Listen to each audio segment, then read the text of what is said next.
Hey everyone, I'm back to read chapter 12, which is on page 208, The Mirror of Irised.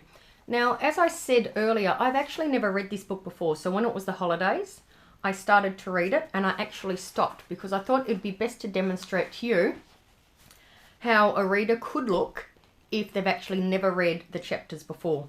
So I've never read chapter 12 before.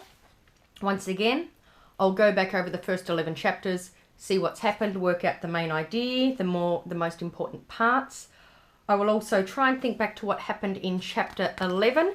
If I can't, I can always flick back and generally I'll just read the last couple of pages and that will help me catch up and get my brain prepared for reading. So here we go.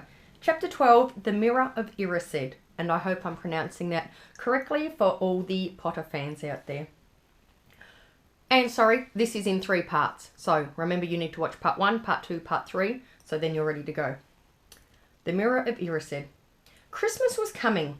One morning in mid-December, Hogwarts woke to find itself covered in several feet of snow. The lake froze solid and the Weasley twins were punished for bewitching several snowballs so that they followed Quirrell around, bouncing off the back of his turban. Once again, I haven't read this chapter before, so I do a lot of rereading. And that's okay. The few owls that managed to battle their way through the stormy sky to deliver post had to be nursed back to health by Hagrid before they could fly off again.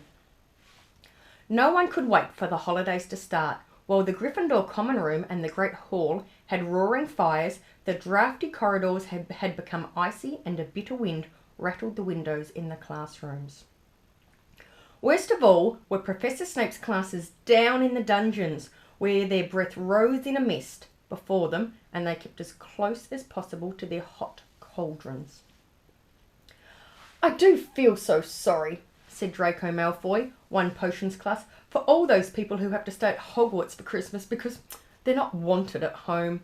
He was looking over at Harry as he spoke. Crabbe and Goyle chuckled. Harry, who was measuring out powdered spine of lionfish, ignored them. Malfoy had been even more unpleasant than usual since the Quidditch match. So cast your mind back, think about what happened in the Quidditch match. Disgusted that Slytherin had lost, he had tried to get everyone laughing at how a wide-mouthed tree frog would be replacing Harry as the Seeker next. Then he realised that nobody found this funny, because they were also impressed at the way Harry had managed to stay on his bucking broomstick. So Malfoy, jealous and angry, had gone back to taunting Harry about having no proper family. It was true that Harry wasn't going back to Privet Drive for Christmas. Professor McGonagall had come round the week before making a list of students who would be staying for the holidays, and Harry had signed up at once. He didn't feel sorry for himself at all. This would probably be the best Christmas he'd ever had. Ron and his brothers were staying too because Mr. and Mrs. Weasley were going to Romania to visit Charlie. So have a think back and have a think about where you would prefer to be at Christmas. Back home with the Dursleys or staying in this wonderful new place that you had just begun to experience. When they left the dungeons at the end of potions, they found a large fir tree blocking the corridor ahead. 2 enormous feet sticking out at the bottom and a loud puffing sound told them that Hagrid was behind it.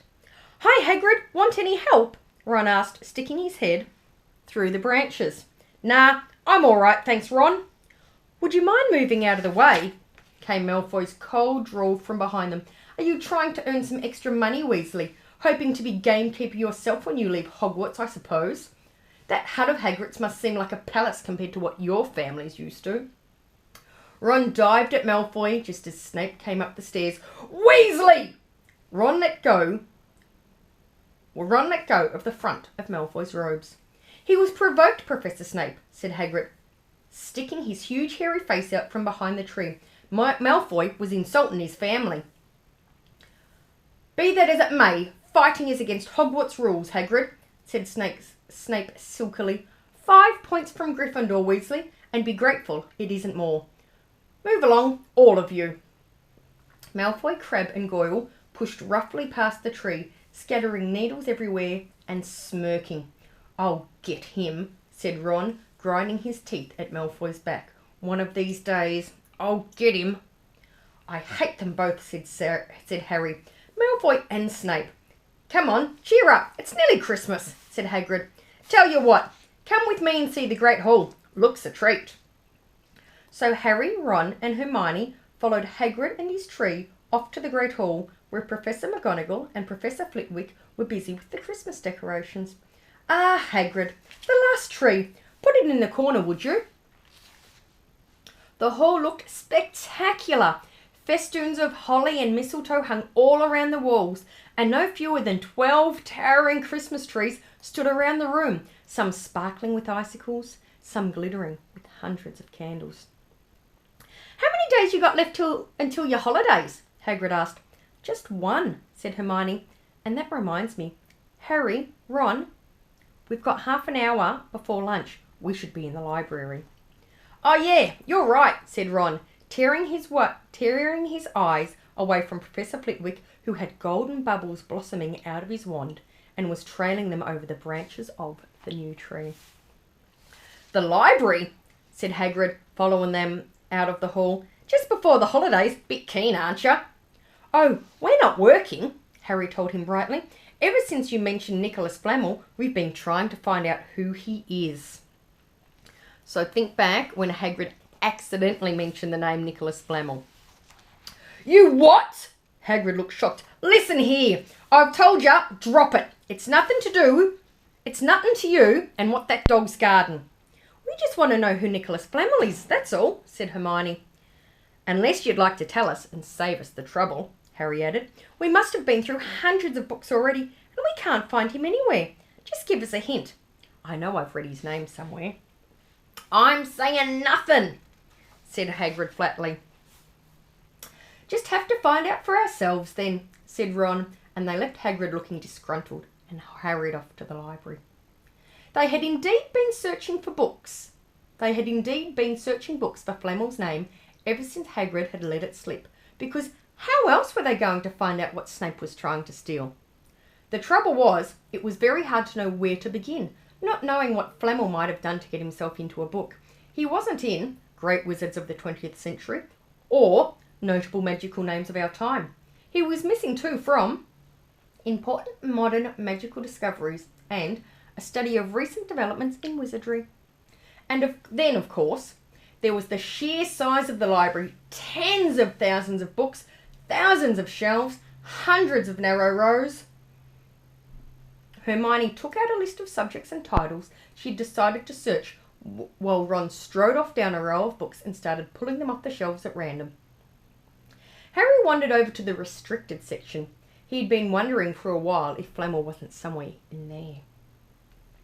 Unfortunately, you needed a specifically signed note from one of the teachers to look in any of the restricted books, and he knew he'd never get one. These were the books containing powerful dark magic, never taught at Hogwarts, and only read by older students studying advanced defense against the dark arts. What are you looking for, boy? Nothing, said Harry. Madam Pince, the librarian, bandaged a feather duster at him. You'd better get out then. Go on, out. Wishing he'd been a bit quicker at thinking up a story, Harry left the library. He, Ron and Hermione had already agreed they'd better not ask Madam Pince where they could find Flamel. They were sure she'd be able to tell them, but they couldn't risk Snape hearing what they were up to. Harry waited outside in the corridor to see if the other two had found anything, but he wasn't very hopeful. They had been looking for a fortnight, after all. But as they only had odd moments between lessons, it wasn't surprising they'd found nothing.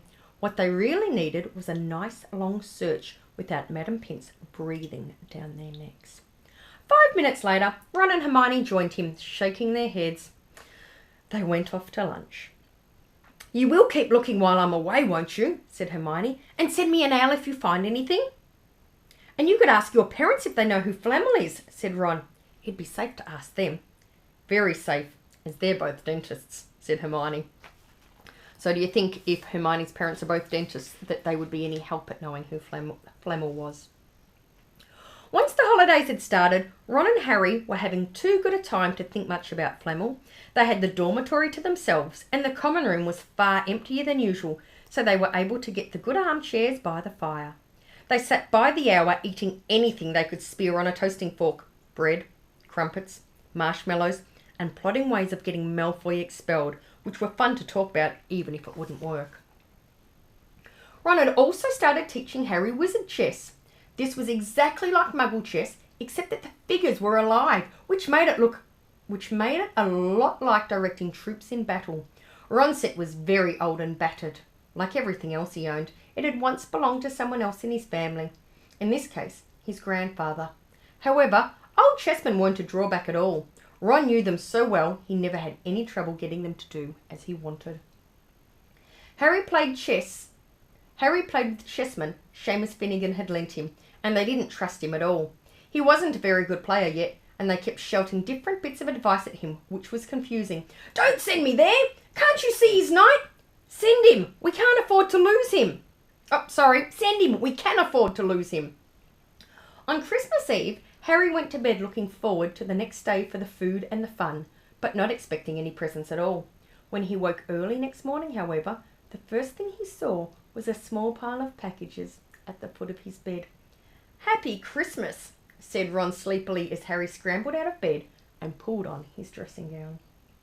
"You too," said Harry. "Will you look at this? I've got some presents." "What, did you expect turnips?" said Ron, turning to his own pile, which was a lot bigger than Harry's. So, why would Harry be so excited to receive presents? So think back to his time with the Dursleys. So what type of things did he get for presents? Can you name a few of those things? Pretty sure I can remember one year, I don't know whether it was birthday or Christmas, he got a coat hanger. So once again, making all those connections to understand how Harry's feeling and to understand why his character behaves the way it does. Harry picked up the top parcel. It was wrapped in thick brown paper and scrawled across it was, "To Harry, from Hagrid." Inside was a roughly cut wooden flute. Hagrid had obviously whittled it himself. Harry blew it. It sounded a bit like an owl. A very small parcel contained a note. "We received your message and enclose your Christmas present from Uncle Vernon and Aunt Petunia." Sellotaped to the note was a 50p piece. So you can just imagine that 50p would be the same as 50 cents, I would imagine. "That's friendly," said Harry. Ron was fascinated by the 50p. "Weird," he said. "What a shape! This is money?" "You can keep it," said Harry, laughing at how pleased Ron was. "Hagrid and my aunt and uncle." "So, who sent these?" "I think I know who that one's from," said Ron, going a bit pink and pointing to a very lumpy parcel. "My mum. I told her you didn't expect any presents and..." "Oh no," he groaned. "She's made you a Weasley jumper." Harry had torn open the parcel to find a thick, hand-knitted sweater in emerald green and a large box of homemade fudge. "Every year she makes us a jumper," said Ron, unwrapping his own, "and mine's always maroon." "That's really nice of her," said Harry, trying the fudge, which was very tasty. His next present also contained sweets, a large box of chocolate frogs from Hermione. This left only one parcel. Harry picked it up and felt it. It was very light. He unwrapped it. I am going to pause there so I can pause the video and go on to part 2 in the next clip. But I want you to think about Ron's feelings about receiving a hand-knitted jumper every year, and I think Harry's quite excited by it.